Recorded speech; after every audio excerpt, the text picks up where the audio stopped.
Lep pozdrav še v mojem imenu in hvala za vabilo. Se mi zdi, da je pomembno, da predstavljamo svoje delo tudi nekako širši publiki. Sam sem po poklicu gozdar in moj namen te predstavitve je predvsem pokazati izkušnje, ki jih trenutno pridobivamo v sklopu upravljanja Krajinskega parka Pivška presihajoča jezera. Tako da predstavitev ne bo toliko namenjena naravovarstvenim temam oziroma vrstam oziroma habitatnim tipom, temveč predvsem te izkušnje, kako bi želeli izboljšati upravljanje na naših zemljiščih oziroma na območju Krajinskega parka Pivška presihajoča jezera nasploh. Tako da naslov je malo provokativen, včeraj, danes, jutri, seveda nobeden ne ve, kaj bo jutri, ampak se mi zdi tudi pomembno, da sploh povemo, zakaj se ukvarjamo s to zgodbo in zakaj mislimo, da je ta zgodba pomembna tako za danes, še bolj pa za prihodnost. Včeraj je pa zraven dana, zato ker je tle se dogajalo na področju varstva narave v preteklosti marsikaj in bi to rad v enem stavku oziroma v kratki predstavitvi tudi predstavil. Tako da kar začnem, no, v glavnem predstavitev je narejena z moje strani in tudi s pomočjo celotne ekipe Krajinskega parka Pivška presihajoča jezera. Moram povedati, da je ekipa super, odlična, zelo zagreta in res se trudimo tle premikati tudi na izvedbenem področju varstva narave nekaj v pozitivno smer. Seveda pa je pač tako, da včasih nam kaj boljše rata, včasih pa tudi kaj zgrešimo. No, kot sem povedal, rad bi malo poudaril tudi zgodovino, ki mislim, da je tukaj zelo pomembna. Tako da ta park Pivška presihajoča jezera izhaja iz ene zgodbe, ki je imela bistveno daljšo zgodovino.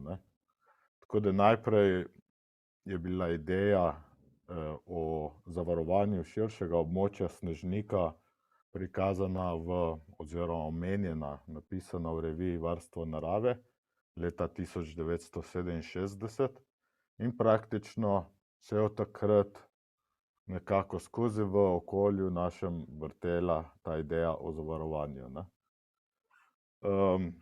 Glavnem, najprej so bile to samo ideje, potem pa so se te zadeve začele premikati tudi v bolj pisne oblike.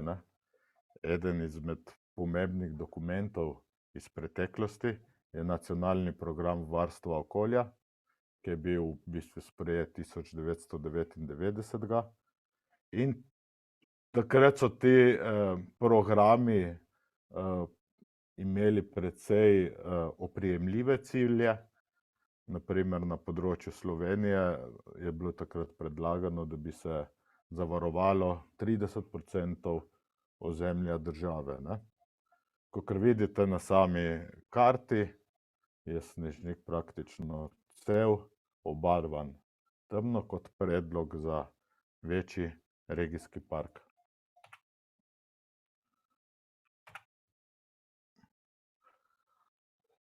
In vsem tej zgodbi so se pojavljali, pa tudi še prej, ki so neki nosilci ideje na področju varstva narave, so bili v bistvu ljudje, posamezniki, ki so precej napredno gledali na vso zadevo, tudi na naše območje, in so tako ali drugače pustili zelo pomemben pečat v našem prostoru. Te slike niso namenjene temu, da pokažem, kdo je bil pa kdo ni, ampak da prikažem res, da je bilo tukaj v vsej tej zgodovini ustanavljanja regijskega parka Snežnik vključenih ogromno ljudi, ogromno strokovnjakov, ki so nekako prenašali te ideje tudi naprej.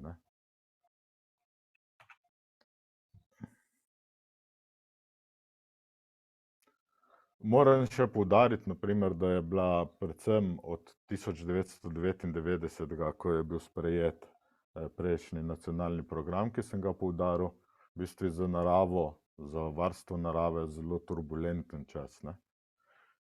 Spodaj so navedeni ministri, ne, verjetno sem še kakšnega pozabil, ampak s tem sem res hotel prikazati, da se je na tem področju precej dogajalo. Tudi v shemi sem poudaril neke ključne in posamezne korake, ki so nekako zaznamovali varstvo narave. In moram res poudariti, da se je v zadnjem delu, predvsem na tem strateškem zakonodajnem nivoju, v Sloveniji naredilo zelo veliko, ne. Trenutno so najbolj aktualni upravljanje območij Natura 2000, zavarovana območja so nekako zamrla oziroma niso tako aktivna pri novem ustanavljanju, ne. Nekako nimamo politike, kako bomo širili zavarovana območja, ampak eden od primerov, kako se jih da, je prav naš park, ki ga je v bistvu ustanovila občina, ne. Tako da, če vidite te glavne mejnike, ne, se je res na sistemski ravni precej naredilo.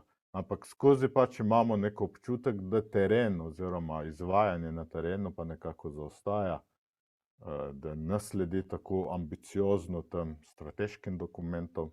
In glih to je zame, ne vem, izziv, da sem prišel od Zavoda Republike Slovenije za varstvo narave na tak bolj izvedbeno raven, da res probamo tudi kaj na samem terenu narediti, ne. Kot sem rekel, ne, ustanavljanje regijskega parka Snežnik je bil v bistvu v 99. leta zelo resno zastavljeno.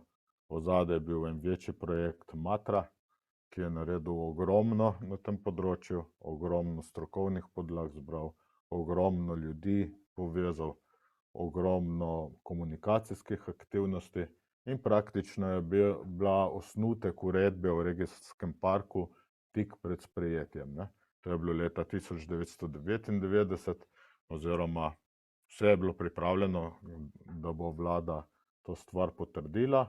Potem se je pa na žalost zgodil, ali pa mislim, se je zgodil neki obrat, ne, ki je ta zgodba počasi zamirala.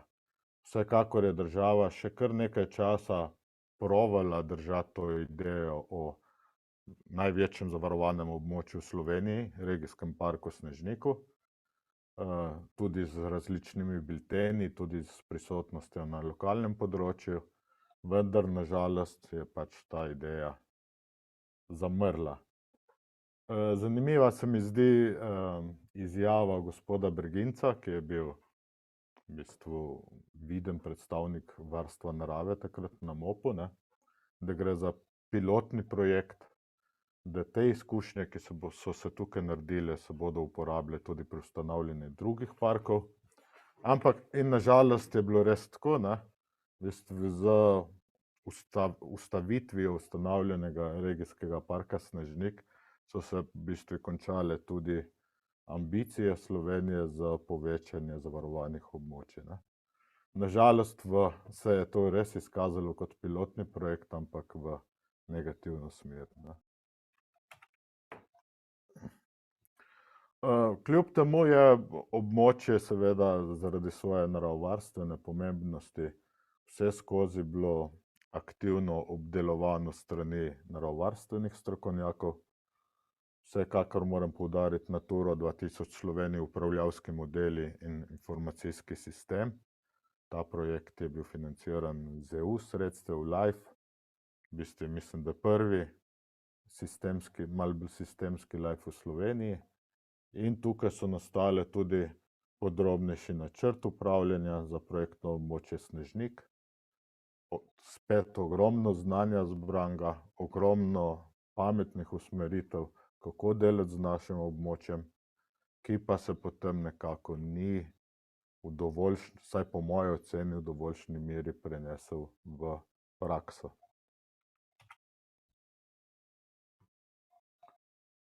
No, kot sem rekel, v 2014 je občina Pivka nekako prevzela pobudo in na podlagi strokovnih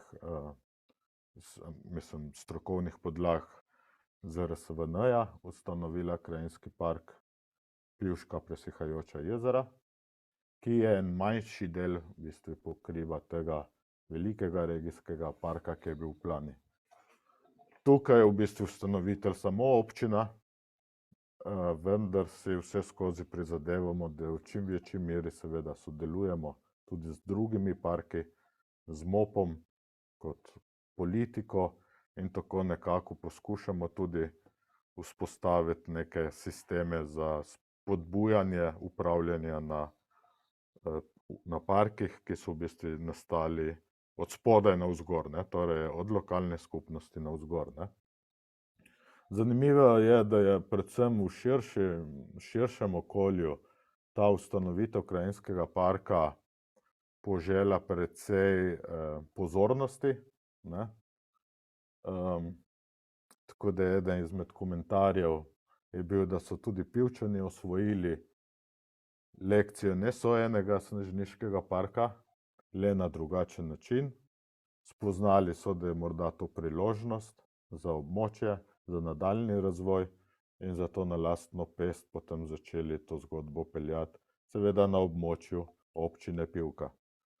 Pomemben deležnik tukaj so bili tudi nevladne organizacije, predvsem moram izpostaviti društvo Drobnovratnik, katerega član sem, oziroma sem bil tudi v preteklosti kot študent in ki je zelo pomagal pri ustanavljanju parka, predvsem s komunikacijo z samimi prebivalci.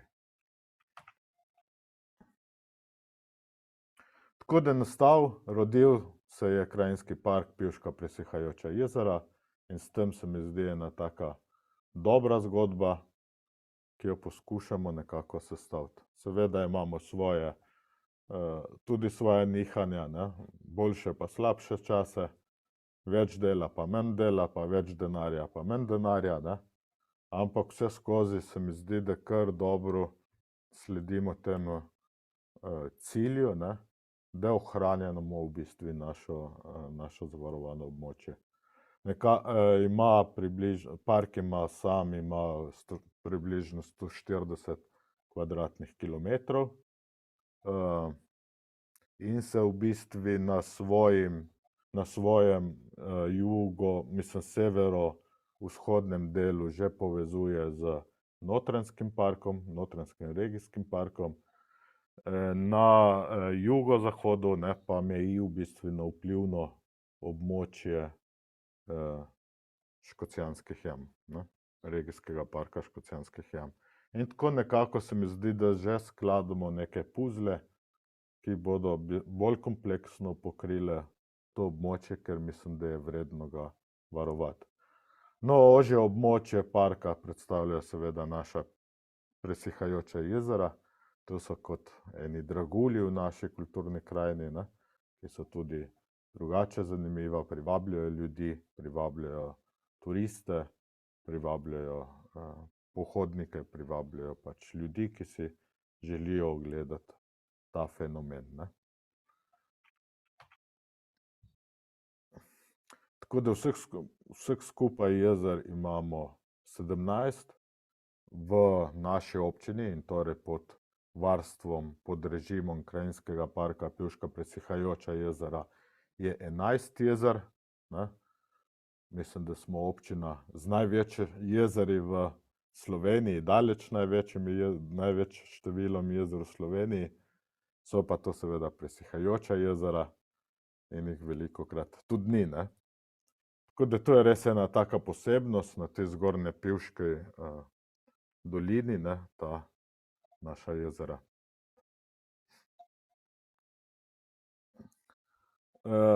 Seveda je najbolj znani sta dve največji jezeri, Palško jezero, ki je največje, in Petelinsko jezero, ki je najbolj obstojno in prav tukaj v bistvu tudi usmerjamo največ obiskovalcev, predvsem na Petelinsko.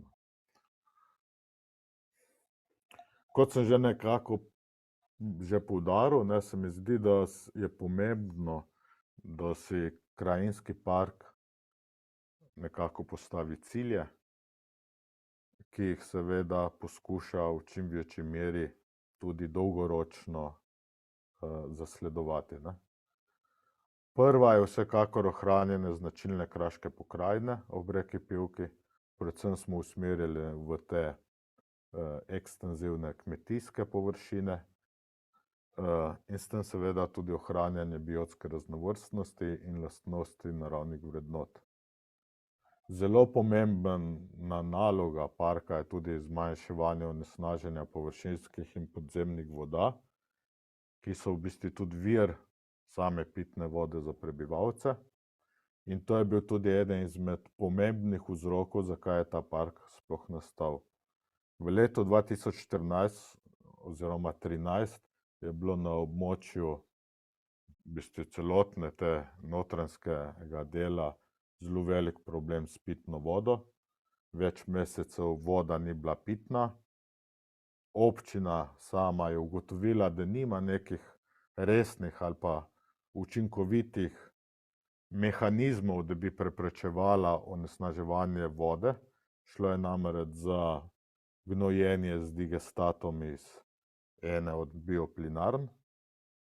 In zato je v bistvu tudi to izkoristila kot nek možen instrument, da bi lahko v večji meri vplivala na te zadeve, ne. Seveda, voda je v Sloveniji nekaj samoumevnega, ne. Pri nas se je takrat pokazalo, da ni, ne.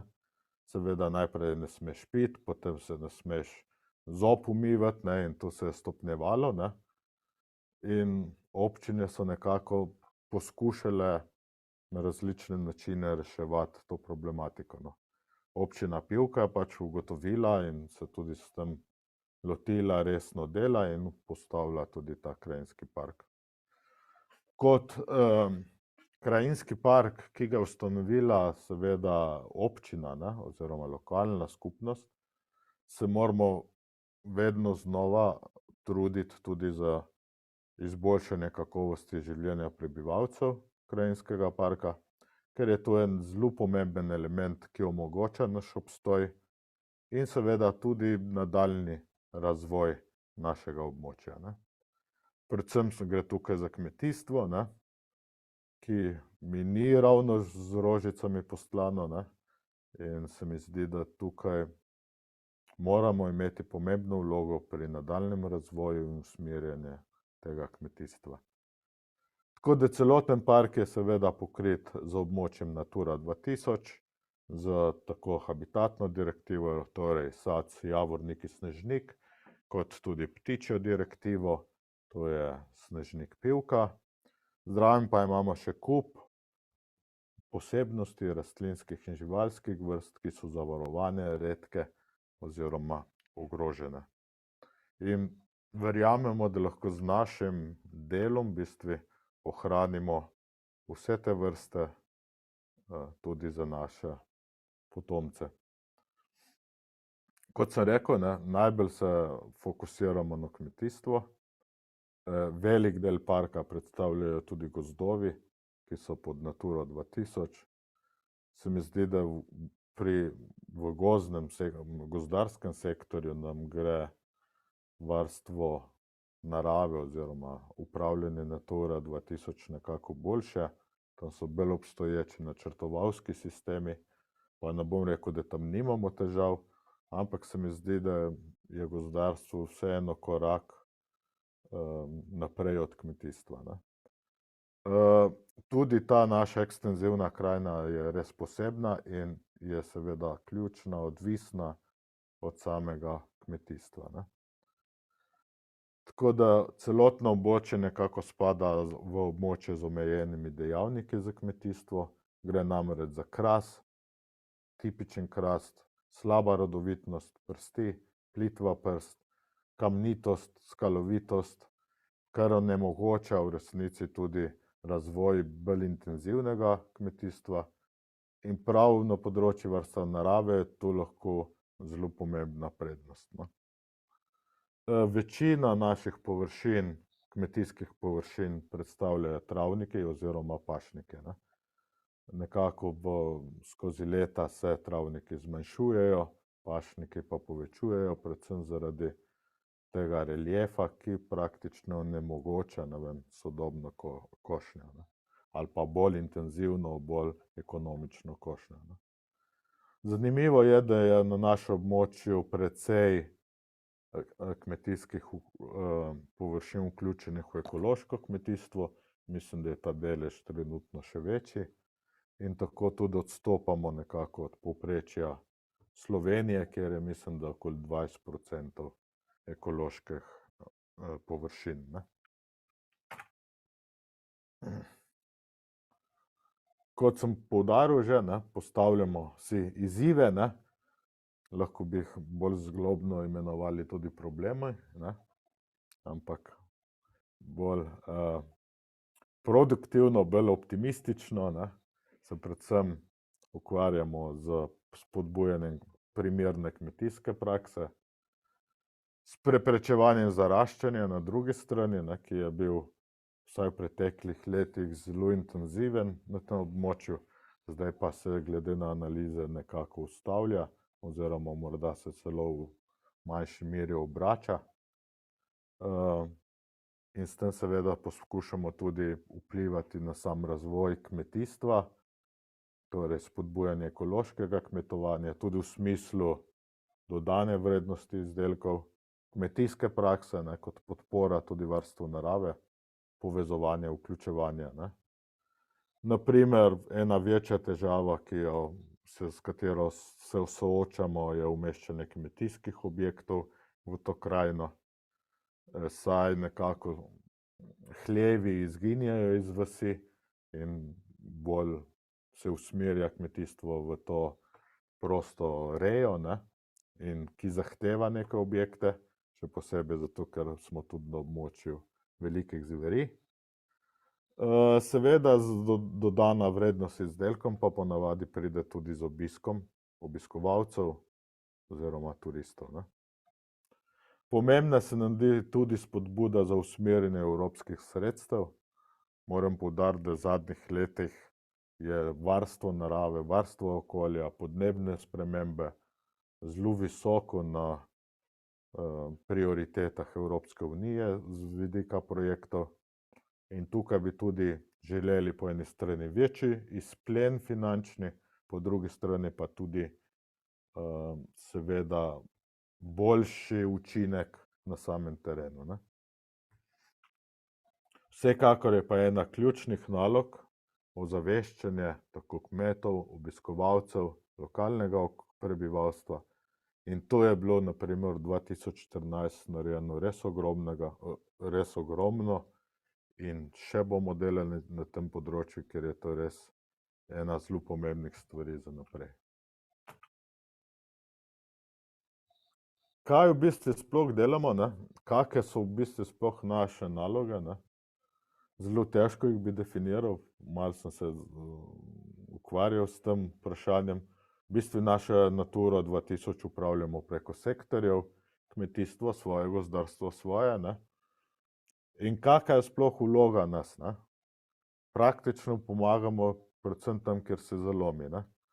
Pomagamo trenutno predvsem na področju kmetijstva in poskušamo nekako združevati oziroma približevati te različne interese, različne poglede, ki so v tem prostoru, ne.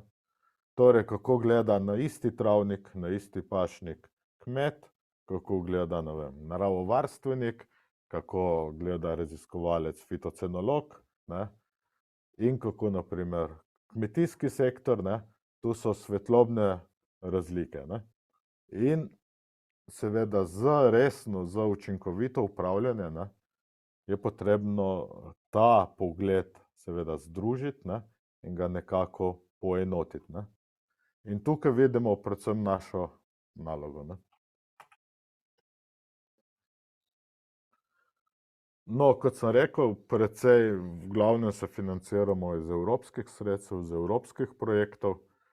Večina teh projektov nastaja v bistvu s partnerji, ki jih dolgoročno zbiramo. Eden izmed njih je tudi Univerza v Kopru, Famnit, s katerimi res moram poudariti, da zelo dobro sodelujemo, ne.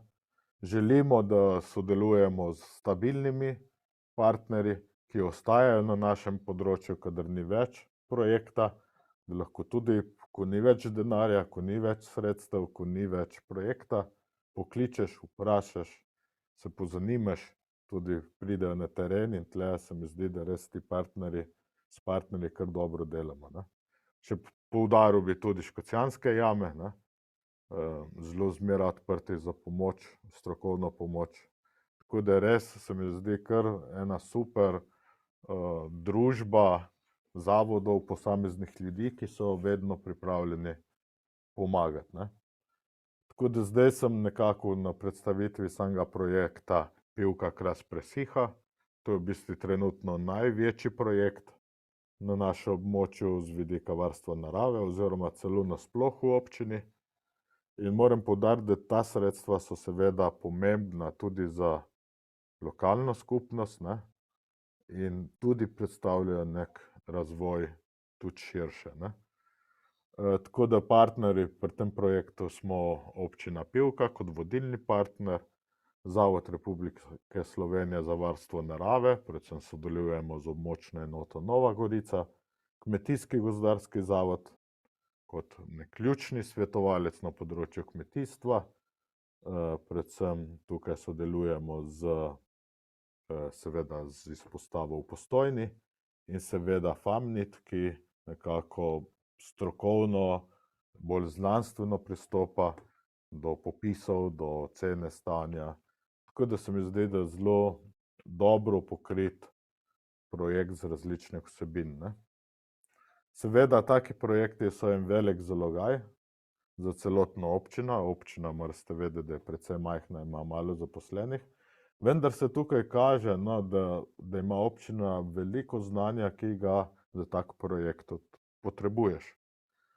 Torej, zgoraj je bolj ta ožja ekipa, ki dela na projektu, zraven pa seveda tudi izkoriščamo vire, človeške vire občine. Na primer, vam povem, da kakor naši znajo speljati nakupe zemljišč, da tako ne zna noben državni zavod peljati tega postopka, ne. Ker se ukvarja z odkupi zemljišč, s cestami, s pločniki, z ne vem s čim, ne.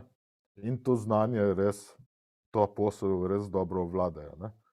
Poleg tega, na primer, moram poudariti naše gradbenike, ne, ki ponavadi zidajo ceste, zidajo stavbe, vzdržujejo stavbe, ne, ampak poznajo tudi precej vsebin na področju, ki pridejo varstvu narave prav, ne. In ta infrastruktura občine, moram poudariti, ne, tukaj je občina zmeraj zelo podpira park in tudi to nudi, no.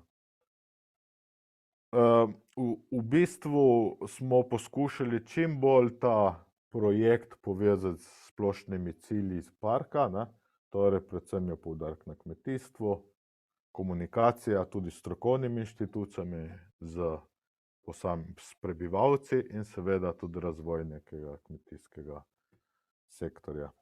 Tako da na kratko bom predstavil, kaj delamo na področju upravljanja travišč.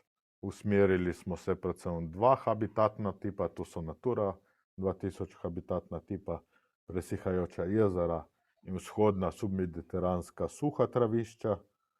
Tako da tukaj imamo aktivnosti, ki so namenjene ohranjanju obstoječih travišč, njihovemu izboljšanju, pa tudi na primer povečanju teh habitatov.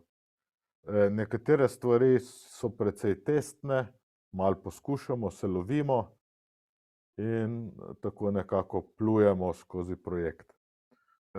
Odkup kmetijskih zemljišč smo odkupili na primer 40 hektarjev kmetijskih zemljišč. Tu je namen ne nekaj podržavljanja kmetijskih zemljišč, temveč pridobiti površine, na katerih bomo lahko dolgoročno izvajali prakse, ki so povezane oziroma usklajene z varstvom narave. Te aktivnosti, košnjo, pozno košnjo, ne izvaja občina, ampak glede na posebno pogodbo, to je skrbniško pogodbo, zainteresirani kmetje, ki izhajajo iz našega okolja. To se mi zdi zelo pomembno, ne, da so ljudje, ki znajo gospodariti s temi kmetijskimi zemljišči, znajo kaj nas naučiti, ne. Seveda pa moramo tudi mi njim predstaviti naravovarstveni pomen, kaj je ključno za ohranjanje teh habitatov. In mislim, da je tukaj lahko ena win-win kombinacija, ne.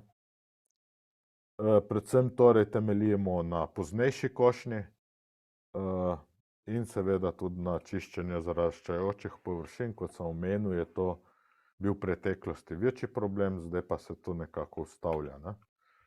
Tako da zdaj vam bom samo malo predstavil sam koncept, ne. Torej naši travniki izgledajo tako, predvsem ti mokrotni travniki so res dobro ohranjeni, ker redno poplavljajo in v bistvu prav ta vodni režim, s plitvo zemljo v bistvu onemogoča res neko intenzivnejšo kmetijsko rabo. Vidimo pa tudi tukaj, da se pojavlja zaraščanje. Pri nas mejice niso problem, bolj obratno. Mejice se širijo, povezujejo, ustvarjajo zaraščajoče površine in s tem se tudi zmanjšujejo v bistvu večvredna travišča. Kaj si želimo? Ne želimo si celotne pozne košnje, želimo s tem ukrepom ustvarjati neko mozaično rabo, ne, in se mi zdi, da je to ključno, ne. Torej, ne predstavljamo si, nimamo za cilj, da bomo 100% površin kosili pozno in s tem morda tudi vplivali na kmetijstvo, na kvaliteto krme, temveč si želimo res ustvarjati oziroma ohranjati tako mozaično rabo, kakor jo vidite na sliki, ne. Seveda spodbujamo klasično rabo, torej sušenje, seno, obračanje in tukaj res morda imamo večjo priložnost, kjer kot drugje v Sloveniji, ne, saj, kakor sem rekel, ta intenziviranje kmetijstva je zaradi teh vseh geografskih in drugih hidroloških razmer dokaj omejeno. Kaj si želimo s tem ohraniti? Ohraniti si želimo pisane travnike, cvetoče travnike, ki so v bistvu sinonim oziroma naš prepoznavni znak, naša blagovna znamka tudi za naprej. Tako da s to prilagojeno rabo upamo, da bomo tudi dolgoročno ohranili te cvetoče travnike, ki so v maju, juniju res nekaj posebnega. Kot sem povedal, ne, pojavljajo se zaraščanja, ki so posledica različnih vzrokov. Eno so tudi neurejena lastništva razmerja, drugo pa tudi ekonomičnost. Predstavljajte si, da včasih je bilo to košeno z neko koso, ne, starejše izvedbe, ki je bila precej bolj trpežna. Ko je kmet kaj zlomil, je doma malo pošvasal pa šel drugi dan naprej, ne. Zdaj sodobno mehanizacijo pa so te škode na samih strojih seveda čisto drugače ovrednotene, ne. Tako da zaraščajo se nam tako jezera kot tudi vzhodna submediteranska travišča, ne. Pač površine so v različnih fazah zaraščanja, precej je definirano že kot gozd, ki je v letu 2014 zaradi žleda precej bil poškodovan, ne, in prav zdaj v bistvu se tudi odpira to vprašanje, ne, kje mora biti gozd, kje bi bilo morda bolj primerno ohranjati kmetijske površine, ne. Tako izgleda nekako na terenu, tako izgledajo pa naši ukrepi, ne. Praktično tukaj probavamo različne tehnike, ne, in predvsem na jezerih in tudi na suhih traviščih, no, se poskušamo držati vseh naravovarstvenih usmeritev, poskušamo tudi širše nekako čim bolj naravno, z najmanjšim vplivom, škodljivim vplivom na naravo v bistvu preprečevati nadaljne zaraščanje. Ne?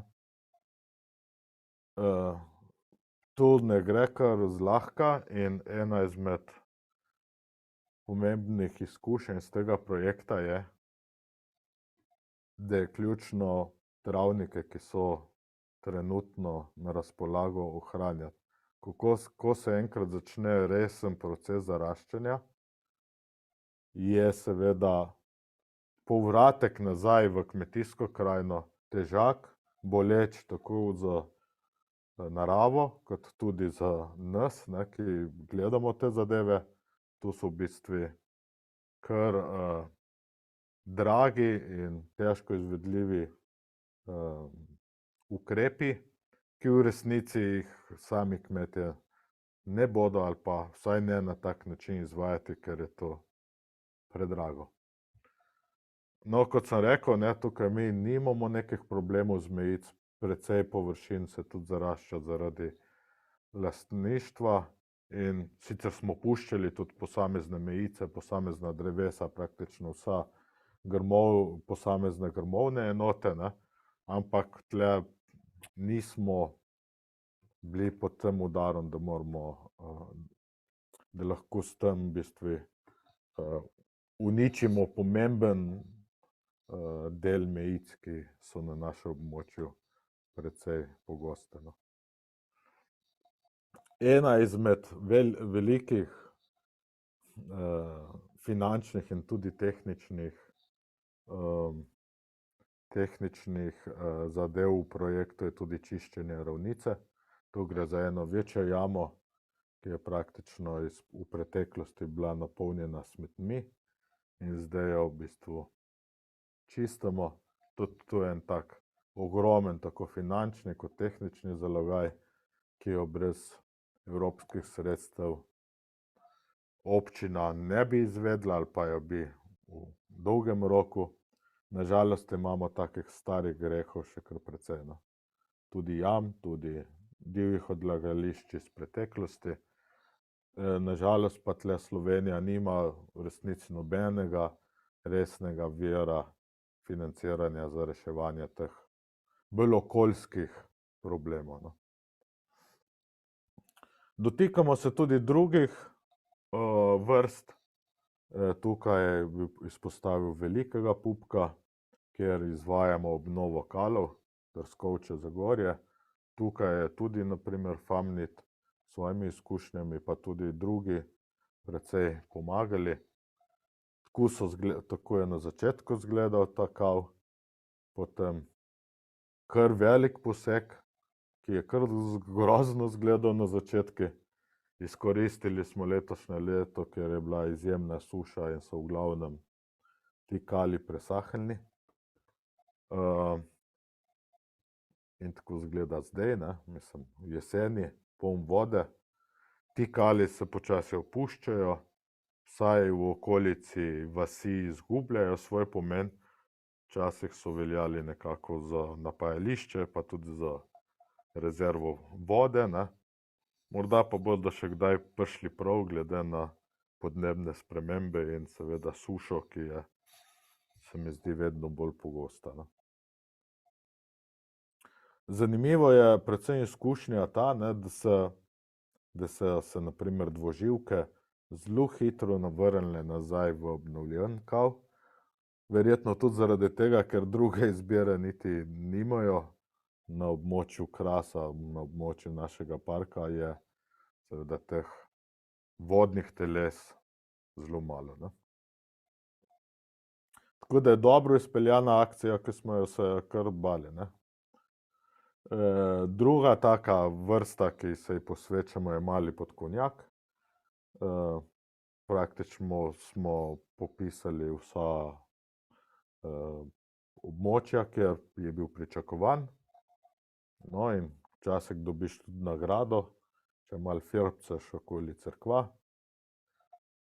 Najdemo tudi kakšno novo kolonijo, ki jo nismo poznali do zdaj.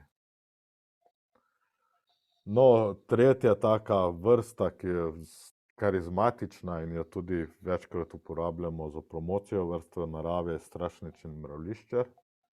Tukaj imamo v projektu predlagam, odkup kmetijskih zemljišč. Moram poudariti, da je v bistvu strašničen mravljiščar precej redek na našem območju. Imamo samo še posamezne ostanke teh travnikov, kjer ga najdemo, predvsem na poplavni ravnici reke Pivke. Resnega habitata za populacijo je po moje tam okoli 60 hektarjev. Ne. Tako da to je spet nekako drugačen pristop varstva, bomo mogli ubrati. Tukaj imamo problem tudi ta, ker so te površine tudi z vidika kmetijstva zelo zanimive, malo bolj primerne za intenziviranje, ne.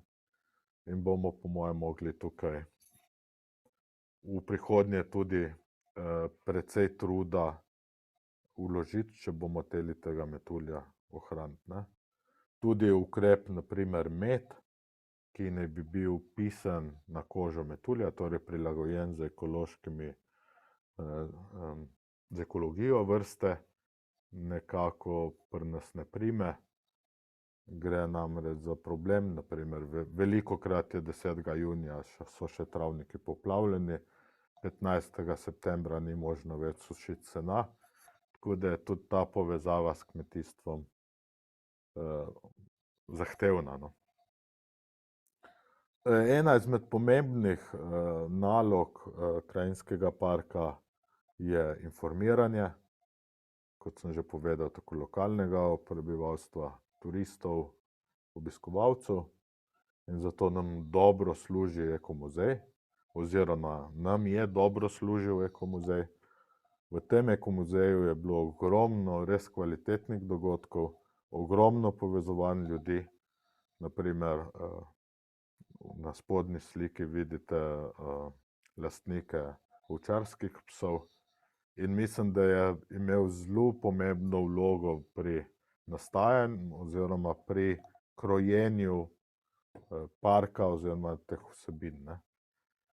Trenutno je zaprt, na žalost, ga pa obnavljamo, no.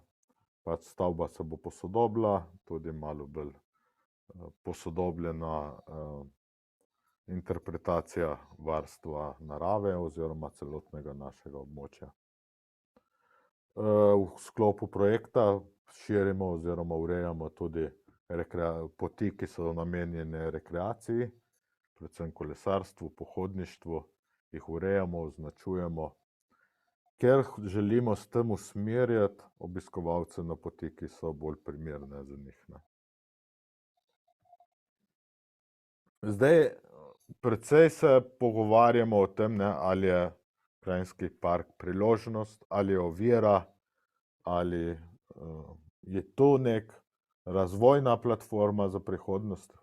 Ne, in v tem delu sem podal še malo razmišljanja na to temo, ne. Vsekakor jaz verjamem, da je to priložnost, da je to prihodnost in da druge izbire v resnici na splošno za naša območja niti nimamo, ne. Na splošno smo precej uspešni na prijavljanju oziroma pridobivanju evropskih sredstev. Brez krajinskega parka tega denarja ne bi bilo ali pa bi bil slabše izkoriščen. In tukaj res mislim, da smo v letu, od 2014, pripeljali v občino več kot 4 milijone evrov, ne. Predvsem na področju turizma, predvsem na področju naravovarstva, nenazadnje tudi na področju okolja, na primer kanalizacije in te zadeve, tudi pridobivaš neke točke, če si na bolj pomembnih naravovarstvenih območjih. Seveda so tukaj še kmetijske subvencije, ne, ki so bolj bogate za, na primer, ukrepe, ki so naklonjeni varstvu narave. In tukaj mislim, da imamo kar dober izplen finančni, še boljše bomo pa pri doseganju ciljev tudi v prihodnje, saj se v sklopu teh projektov razvijamo, tudi lastne izkušnje ustvarjamo, povezujemo in vam povem, da čisto drugače je klicati strokovnjaka na Famnitu, če si skupaj delal na projektu, ali pa če ga nisi še nikoli videl. Ne? In to velja v bistvu za vse inštitucije, ki sodelujejo v tem projektu, v teh projektih. Tak rezultat dobrega sodelovanja je tudi projekt Renatura, ki je tudi namenjen obnovi mokrišč, travišč, ki so pomembne za naturo in tudi za širše. Je tudi rezultat v bistvu širitve biosfernega območja, saj je naša občina bila vključena v biosferno območje Kras in porečje Reke. To je vodilni seveda park Škocjanske jame, zraven sodelujemo mi, Famnit, kot sem že omenil, ne, oziroma je tudi gostitelj omenil, Univerza v Ljubljani, veterinarska fakulteta, ki ima pašnike, naprimer na Vremščici, in norveški partner Nina, kateri je bil naš partner v enem prejšnjem projektu in smo se kar dobro ujeli. No. Tako da to povezovanje je zelo pomembno. Ne. Tudi Renatura v bistvu izhaja iz cilja na podobne probleme, kot pevka Kras presiha. Predvsem te probleme, ki jih seveda zaznavamo, in predvsem te izzive oziroma cilje parka, ki sem jih že na začetku predstavil. Torej, problemi z upravljanjem suhih travišč in tudi naprimer čiščenje zaraščajočih površin, ki so bila v preteklosti kmetijska zemljišča, naprimer spodbujanje visokodebelnih sadovnjakov in tudi nadaljnja obnova kalov, ki so, kot sem rekel, zelo pomembni v našem prostoru za ohranjanje populacij dvoživk. Vsak tak projekt prinaša tudi za občino Pivka nove sodelavce in s tem se seveda tudi občina bogati, pridobiva nove poglede in se vedno znova tudi kaj navadi. No. Eden tudi zelo odmeven projekt je bil Carnivora Dinarica, ki je bil namenjen velikim zverem. Na našem območju so prisotne vse 3 vrste. In do lanskega leta smo imeli relativno malo škod. V lanskem letu je bil nek prelom, je bilo ogromno škod. Ampak tudi tukaj, ne, torej, imamo problem, torej paša, drobnice, ki je pomembna za to območje, ki nekako težje shaja s prisotnostjo volka. Ne. In v ta namen je bil pripravljen projekt Carnivora Dinarica, kjer se mi zdi, da smo se precej naučili, predvsem o zaščiti, o ukrepih za pašo, v bistvu varno pašo, pastirski psi so bili vključeni. Tako da je se kar nekaj teh praks stestiralo na terenu in tudi precej se jih je izkazalo kot učinkovitih.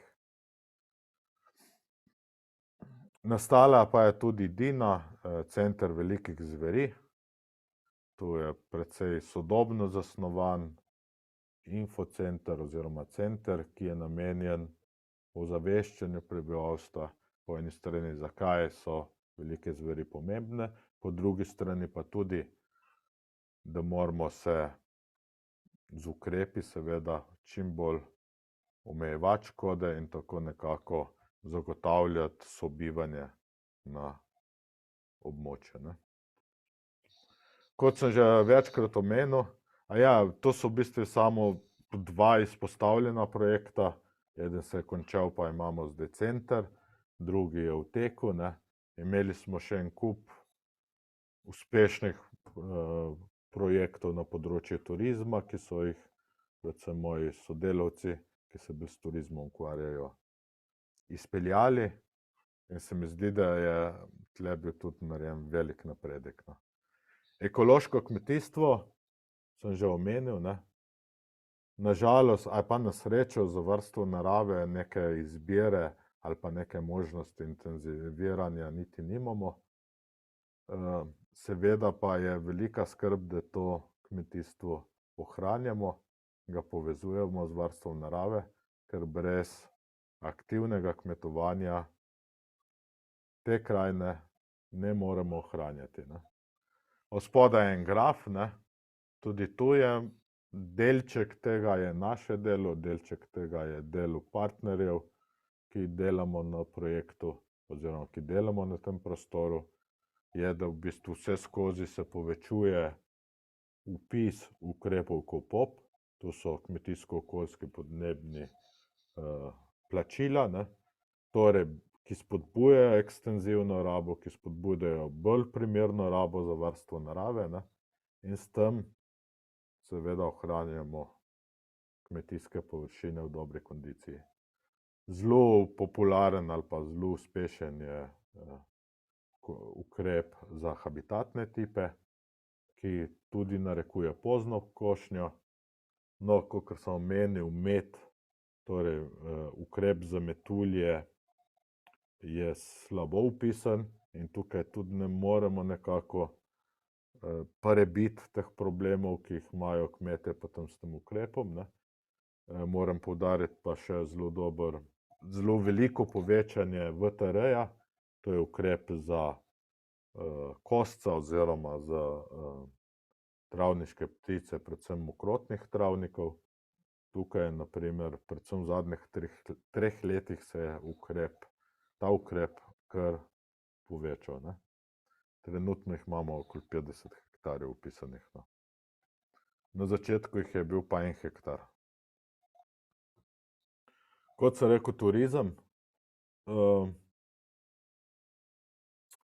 Na področju turizma je seveda Pivka pred ustanovitvijo parka, jo pač ni bilo na zemljevidu, ne. Bila je Pivka, skozi katero se pelješ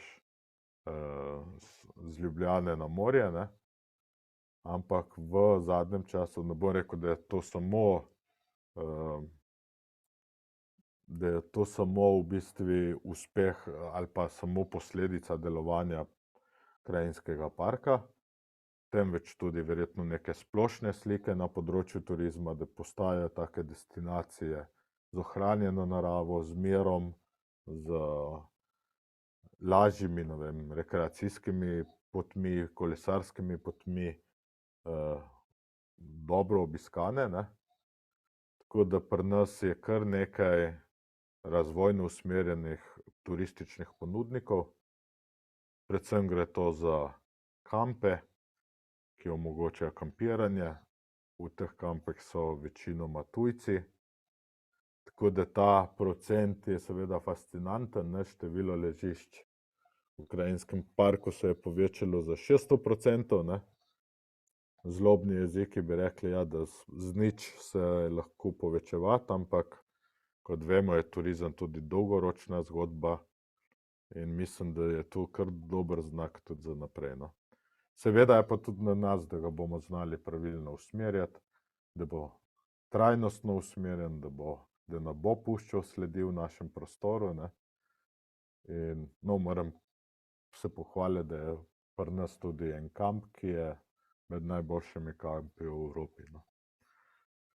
Tako da te zametki turizma so, gostje prihajajo, naša naloga je tudi predvsem urediti neke infrastrukturo za turizem, torej infotočke, informacije, komunikacija, kako se morajo obnašati, in tudi neko infrastrukturo osnovno za turizem vzpostavljamo, no. Krajinski park, s krajinskim parkom smo ugotovili, da lahko imamo tudi nekako večji vpliv na različne politike, ki izhajajo iz države, ne. Na primer, zelo sodelujemo na področju kmetijske politike, SKP, če poznate, ne, skupna kmetijska politika.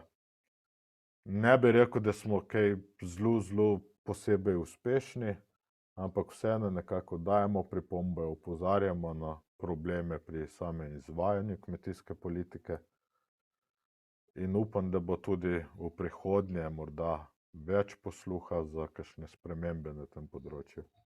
Ena zelo zanimiva zgodba je tudi vpliv na primer parka na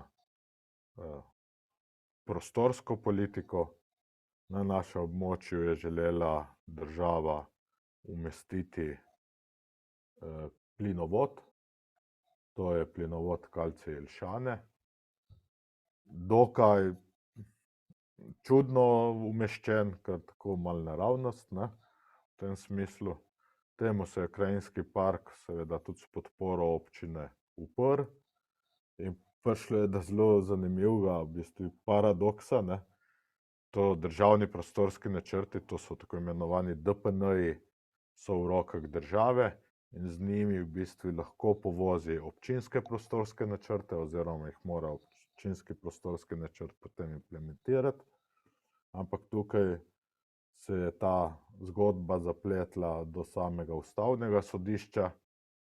Država je tukaj v bistvu trdila, da je občina Pivka prezavarovala območje z vidika varstva narave in mislim, da je bila to, ustavno sodišče odločilo, da ima občina Pivka prav, da je pač vse po zakonodaji, da ima možnost to narediti in tukaj res en tak zanimiv pilotni primer v bistvu, kako je država izgubila na ustavnem sodišču vis-a-vis, torej nasproti občine in to na vsebini, ne, ki jo bi mogla država furati, ne. Torej ponavadi bi pričakoval, da bo kontra, ne. Torej država ima zakon o ohranjanju narave, ne, ključne zadeve upravljanje Nature, ne, in bi mogla tožiti občina kontra, ne. Občina, če delati nekaj po svoje. Tako da je tak zanimiv pravna zmaga, ne, ki daje tudi morda malo širši pogled, da se tudi na tem področju da kaj boljše umestiti, boljše narediti, predvsem v prid varstva narave, no. Tako da približujem se koncu, no. Glavno moram poudariti tukaj, da po mojih lastnih izkušnjah je največ na področju varstva narave v resnici odvisno od človeških virov. Tukaj ponavadi, če imaš dobro idejo, če imaš dobro podlago, če imaš dobro ekipo, ki stoji za izvajanjem ukrepov, ki so namenjeni varstvu narave, varstvu okolja, nekako lahko pridobiš denar, ki je na evropskem trgu. Seveda je pa potem ključna komunikacija. Komunikacija prvič s strokovnimi inštitucijami, tudi terenske izkušnje, zbiranje terenskih izkušenj, pregledovanje, kaj smo ušpičili, kaj nismo, kako bi treba speljevati. Pač vsako dela greši, ne, ampak na teh zgrešenih zadevah se moramo nekaj navaditi in naslednji projekt iti boljši, bolj pripravljeni, ne. In tukaj je najbolj ključna komunikacija. Komunikacija na vseh ravneh. Z inštitucijo, z občino in seveda tudi še posebej z prebivalci, posameznimi deležniki, ker oni v bistvu krojijo upravljanje našega parka.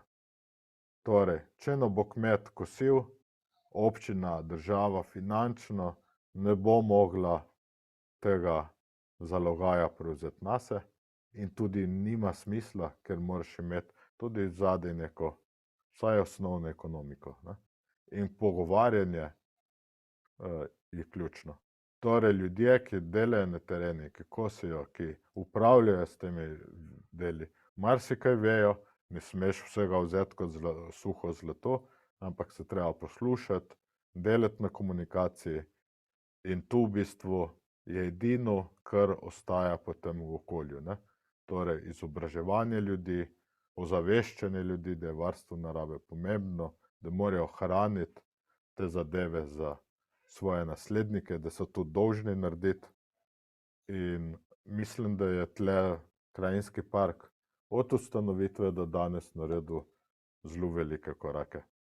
Nenazadnje imamo tudi morda to prednost, da so ljudje precej vezani na kmetijsko zemljo in da tudi velikokrat, ko ni neke resne ekonomike zadaj, se trudijo ohranjati te površine, te kmetijske površine, take, ko so jih dobili od svojih očetov, ne. Tako da tle imamo morda večjo prednost, večjo možnost, da te zadeve v taki meri ohranimo, kakor si želimo, no. Tako da to je z moje strani vse. Res vabim vse na obisk Pivških presihajočih jezer. Ustavite se kaj pri nas, kupite kakšne kmetijske izdelke, in tudi tako boste vi potrdili to našo idejo, in jo seveda skupaj jo lahko tudi razvijamo naprej.